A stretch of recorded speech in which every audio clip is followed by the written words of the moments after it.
신장식의 뉴스 아이킥 수요일은 더 특별합니다. 특별한 수요일에 특별한 통찰 특수통. 오늘의 특수통은 IT 전문가 박태웅 한빛미디어 이사회 의장입니다. 어서 오세요. 안녕하십니까? 네, 안녕하세요. 자, IT 업계 윤석열 정부 1년 평가를 한번 해볼까 싶습니다. 우리 IT 반도체 이게 주력 산업인데 심상치가 않습니다. 미국에서는 챗 GPT 나오면서 세상의 모든 서비스를 다 집어삼킬 듯한 검색의 시대는 끝났다. 뭐 이런 얘기를 맞아요. 하잖아요. 한국의 주력 산업들은 제각기 엄청난 장애물을 만났습니다. 흔히 BBC 뭐 이렇게 얘기를 하던데 배터리, 뭐 바이오, 칩, 반도체, 그러네요. 네. BBC라고 얘기를 하던데 오늘은 한국의 주력 IT 산업들이 답을 찾아야 하는 문제들이 뭐가 있는지 정부는 지난 1년간 무슨 일을 했는지 짚어보도록 하겠습니다. 자, 먼저 우리 대한민국의 주력 IT 산업들이 어떤 문제 당면에 있는지 현재 상황을 좀 진단해 주시죠. 사실 굉장히 임박한 위험이 있는데 이렇게까지 언급이 되지 않을 수 있나, 토론이 되지 않을 수 있나 하는 게 재생에너지 문제입니다. 아리백. 예, 아리백이 이제 Renewable Electricity라고 해서 재생에너지만 100% 쓴다라고 하는 건데요. 네. 올해 2월 기준으로 애플, 구글, BMW 같은 글로벌 기업 399개가 아리백을 선언했는데 문제는 이 글로벌 기업들이 거래 기업이나 협력사에도 거래 조건으로 재생에너지를 쓰라고 요구한다는 겁니다. 그렇죠. 예, 상공회의소가 지난해 국내 300개 기업을 조사를 했는데 응답 기업 10곳 중에 3곳이 거래처로부터 재생에너지를 쓰라는 요구를 받았다는 거예요. 근데 애플 같은 데는 굉장히 엄격하기 때문에 못 맞추면 거래처 즉시 바꿔버립니다. 그런데 지금 삼성전자 같은 경우에 국내 사업장 재생에너지 사용률을 계산해 보면 16% 정도밖에 안 되는데요. 삼성전자 아리백 선언을 하지 않았어요? 했습니다. 예. 했는데도 국내 사업장이 16%로 전 세계에 있는 삼성의 모든 사업장을 통틀어 최하위입니다. 지금이라도 그러면 더 쓰면 되지 않냐 했는데 그게 안 됩니다. 2021년도에 국내 전체 재생에너지 발전량이 43.7테라와트시밖에 안 되는데요. 네. 이게 삼성전자, SK하이닉스, 현대제철 같은 주요 대기업 5곳 전체 전력 소비량만 합해도 47.7테라와트시입니다. 모자라요. 모자랍니다. 이게 끝이 아니고요. 유럽연합이 이른바 탄소 국경세라고 하죠. 탄소 국경 조정 제도라는 걸 만들었습니다. 그 유럽연합 밖에서 철강 등을 수입할 때 얘를 유럽연합 안에서 생산한 철강하고 비춰가지고 비교해서 탄소를 얼마나 더 내뿜는데 해서 그 내뿜는 양만큼 그 탄소 배출권을 구입하도록 하는 내용입니다. 네, 그러니까 사실상 관세 부과 같은 효과가 나는 거죠. 예. 이걸 가지고 계산을 해보니까 산업연구원이 계산한 바에 따르면 우리나라 철강 수출이 EU에 대한 수출이 20.6% 이상 줄어들 거다. 20.6%요? 네네.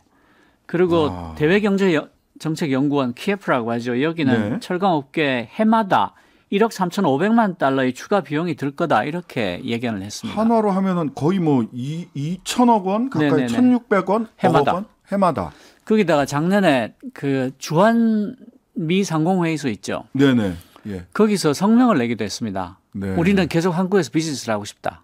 제발 재생에너지 좀 높여달라. 그런데 어떤 일이 있었냐면 윤석열 정부에서 오히려 재생에너지 발전량 목표를 하향 조정해 버렸어요. 원전 발전량 수치 높이고 재생에너지 발전량 수치를 낮췄어요. 그만큼. 산업통상자원부가 국가 온실가스 감축 목표에서 2030년까지 30.2%로 설정했던 목표치를 21.6%로 낮춰버립니다. 3분의 1을 낮췄네요. 거의. 그렇죠. 아니 그러면 삼성은 더 이상 우리나라에서 공장 못 짓는 거 아닙니까? 그렇죠. 못 짓죠.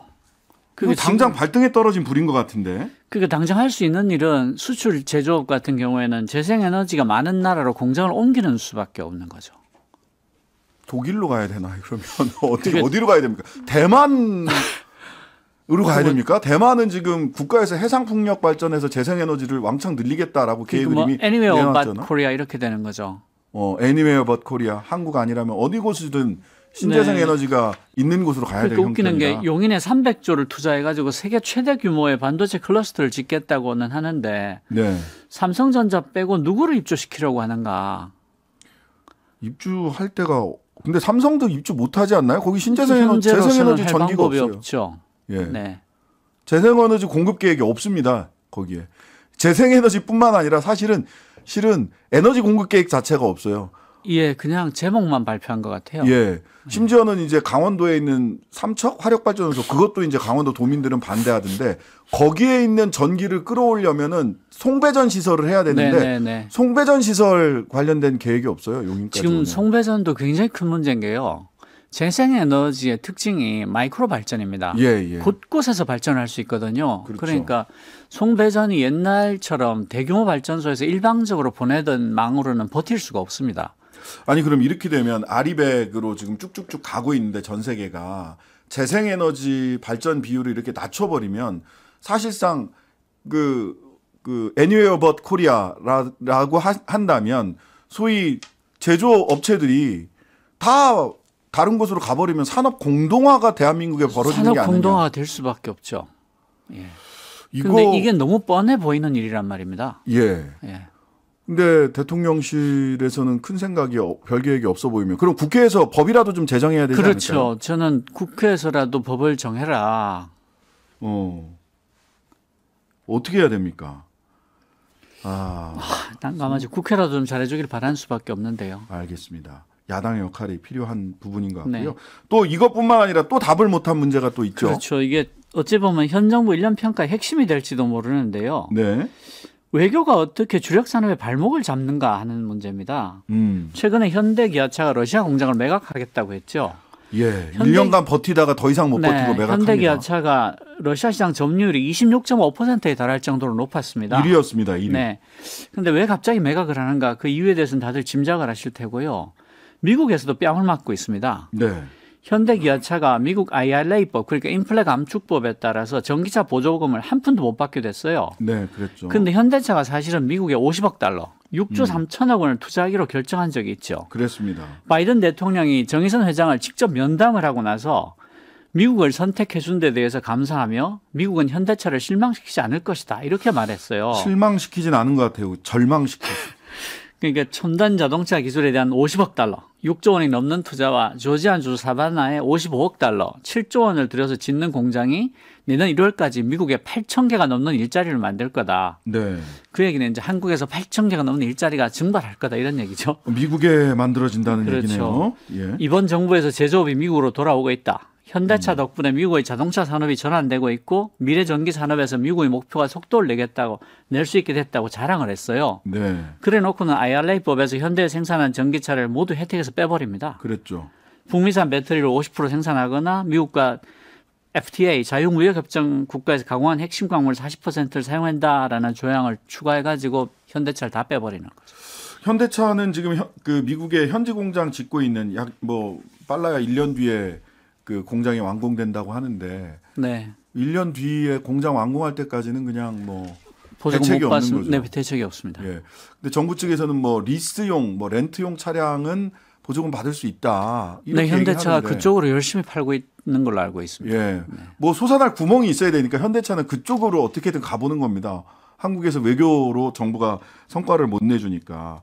굉장히 이거 뭔가 뒤통수 맞은 것 같아요. 8천 개 일자리 만들어주고. 정말 그렇습니다. 그게 놀라운 게 IRA법이 반려하기 직전에 미국이 일본하고 각기 상대국으로 수출하는 배터리용 핵심 광물에는 수출 관세를 부과하지 않는다는 내용을 골자로 하는 협정을 맺어줍니다. 별도 협정을 맺습니다.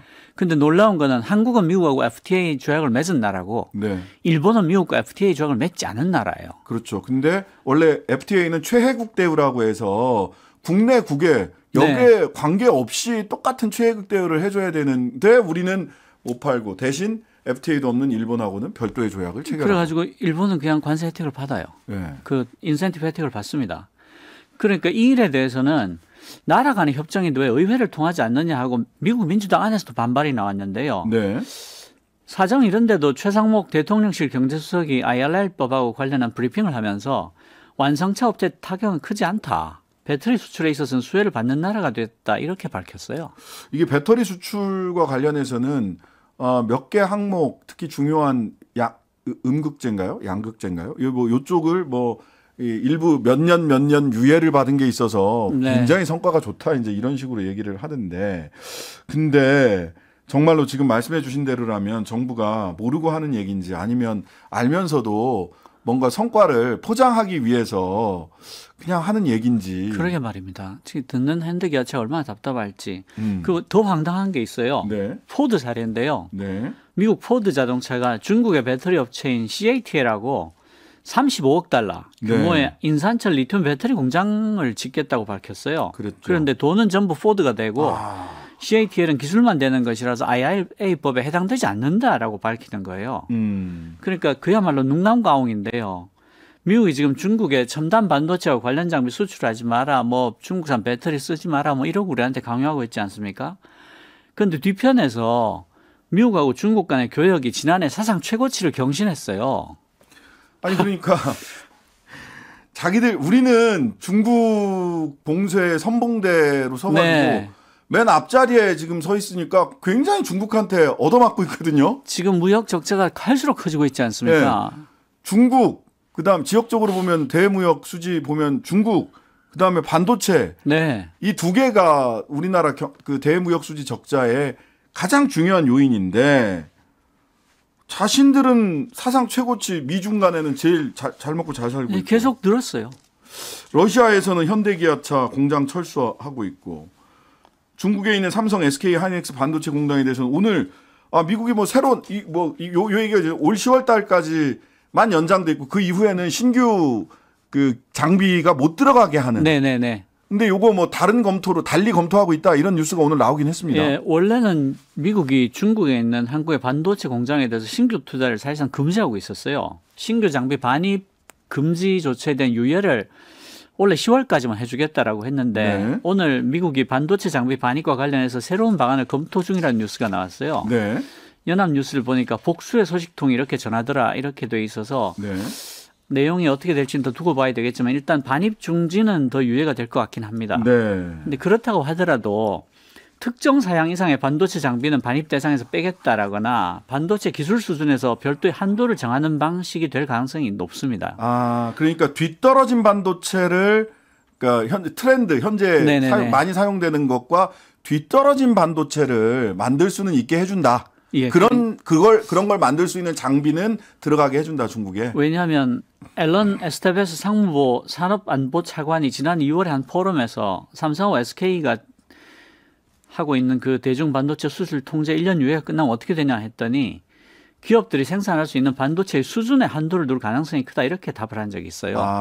그러니까 한국 기업이 중국에서 반도체를 생산해도 최첨단 거는 못 만들게 하겠다 이게 있고요. 그다음에 별도로 핵심 기술이 중국에 넘어갈 가능성을 차단하기 위해서 별도 장치를 마련해라라고 요구할 가능성도 있다고 합니다. 그러니까 지금까지는 삼성 반도체가 소위 메모리 반도체 관련해서는 최상급의 가장 그 품질 좋은 제품을 만들고 있었는데 이제 중국에서는 지금까지는 품질 좋은 제품을 만들 수 있지만 앞으로는 품질 좋은 제품을 만드는 건 안 돼. 특정 수준 이상은 안 돼. 2등급 제품만 만들어. 그렇죠. 1등급 안 된다잉. 네. 이러고 있는 거죠. 예. 근데 이게 사실 뭐 안보 때문에 이러는 거다라고 그 미국에서는 얘기를 하고 있는데 그거는 비메모리 반도체 부분에 해당하고 사실 메모리 반도체는 IT 산업의 그냥 볼트너트 같은 거다. 근데 품질 좋은 볼트너트를 우리가 만들고 있었던 건데 그거를 안보를 이유로 해서 이렇게 2등급 제품만 만들어라라고 얘기하는 게 사실은 논리적으로도 앞뒤가 안 맞는 부분이 있는데 그렇습니다. 우리는 그냥 그 길로 가고 있습니다. 예. 중국에 투자한 엄청난 규모의 반도체 지금 투자가 있었죠. 지금까지 지금 삼성이 투자한 게 33조, SK 하이닉스가 투자한 게 35조인데 SK 하이닉스는 D램의 40%, 낸드 20% 생산 중이거든요. 예. 그러니까 삼성하고 달리 SK 하이닉스는 중국이 주력 공장이에요. 그러네요. 거기다가 인텔에서 인수한 낸드 플래시 다리안 공장이 있는데 이게 인텔에다가 지금까지 70억 달러, 그러니까 9조 1천억을 지급했고 잔금 20억 달러를 추가로 지급을 해야 됩니다. 한 3, 4조 줄 돈이 더 있네요. 예, 그러니까 인텔이 낸드 플래시 다리안 공장을 SK 하이닉스에 팔아버리면서 미국이 중국에 아무런 공장도 안 갖게 된 거죠. 그러니까 중국에서는 더 이상 좋은 공장, 좋은 1급 제품 만들 수 있도록 공장을 업그레이드 하지 하면 안 마라라고 된다. 편하게 말할 수 있죠. 그리고 마이크론에서 혹시 미국의 반도체 업체인 마이크론에서 중국에 수출을 안 하게 됐을 때 삼성, SK 니네도 수출하지 마라. 네. 아, 이건 너무한 거 아닙니까? 그러니까 그게 배상을 해주는 것도 아니면서 이게 무슨 자유시장이야. 거기다가 이게 이런 식으로 해제가 된다고 해도요. 이쪽 공장 경쟁력이 굉장히 떨어질 수밖에 없습니다. 네. 예를 들어서 애플하고 구글이 2년, 3년 지난 철지난 제품을 사줄 리가 없지 않습니까? 당연하죠. 그 첨단 제품하고 2년 지난 제품은 값 차이가 엄청나게 나게 그럼요. 되거든요. 그러니까 이 중국 공장을 설사 계속 돌리게 해준다 하더라도 경쟁력이 엄청 떨어지고 적자를 볼 가능성이 있는데요. 그러니까 1급 제품을 만들 수 있는 기술력을 가지고 있음에도 불구하고 중국에서는 2급, 3급 제품만 만들어라. 네네네. 이건데 이 문제를 해결을 하기는커녕입니다. 근데 심지어는 우리 아까 이제 현대자동차도 8,000개 일자리를 만든다. 배터리도 그렇고 뭐 그랬었는데 삼성전자하고 SK 하이닉스도 반도체 엄청나게 투자하는 걸로 바이든 처음 왔을 때 네. 약속을 했잖아요. 이게 좀 답답한 건데 삼성전자가 지난해 미국에 250억 달러, 68조를 투자해서 반도체 공장 짓겠다고 했고요. 최태원 SK그룹 회장은 지난해 직접 조 바이든 미국 대통령과 화상 면담을 하면서 220억 달러, 예. 29조 원 규모의 신규 투자 계획을 하겠다고 밝혔습니다. 네. 그런데도 이렇게 된 거죠. 네. 자, 미국에서 이 방송 들을지는 모르겠습니다만은 미국한테 한 말씀 해주셔야 될 것 같아요. 그러니까요. 지금 미국 정부가 한국에 대해서 하는 조처를 세계의 많은 나라들이 지켜보고 있거든요. 네. 한국의 시민들도 보고 있습니다. 네. 그러니까 오랜 협력의 역사를 가진 혈맹이라고 불리우던 그런 우방국가에 대해서 어리석은 지도자가 나타났다고 해서 네. 마구 이용하고 벗겨 먹어도 좋으냐. 예. 그게 장기적으로 미국의 국익에 얼마나 도움이 될지. 알겠습니다. 이렇게 벗겨 먹어도 되냐? 특별한 수요일의 통찰 특수통. 오늘은 IT 전문가 박태웅 한빛미디어 이사의 의장과 함께했습니다. 감사합니다. 감사합니다. 하루 종일 기다려지는 진짜 시사. 평일 저녁 6시 5분 신장식의 뉴스 하이킥.